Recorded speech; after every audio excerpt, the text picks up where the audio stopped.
Hello বন্ধুরা, দেখো এখানে আমি কড়াই বুয়াইয়া এখানে মশলা কিছু দিলাইলাম। মশলা হইল শুকা বাখর, তারপরে মরিচ, মৌরি, জৈন সপ্তাহে একটু বাজি লিয়ার।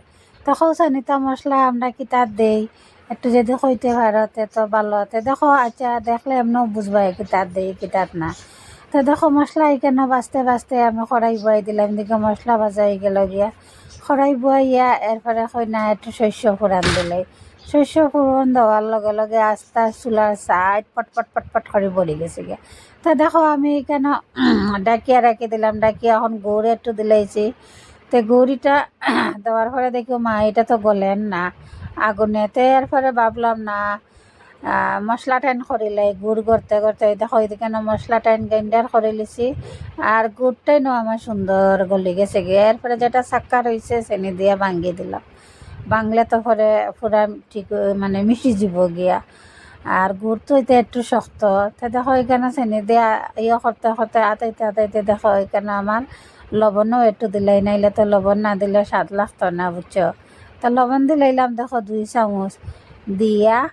আর গুড়ি টেন্ডে লড়াইয়া এরপর ভাবলাম না গুড় তো আমার গলি গেছে, তো মশলা টাইম দিলাই।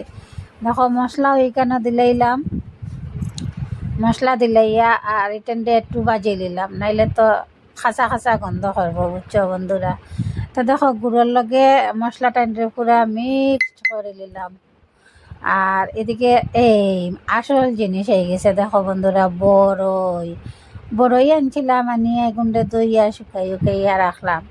আর এগুন্ডা তারা খাইতে খাইতে আধা আধি করে লিছেন, বুঝছো। আরও প্রচুর বড়ই আছিল।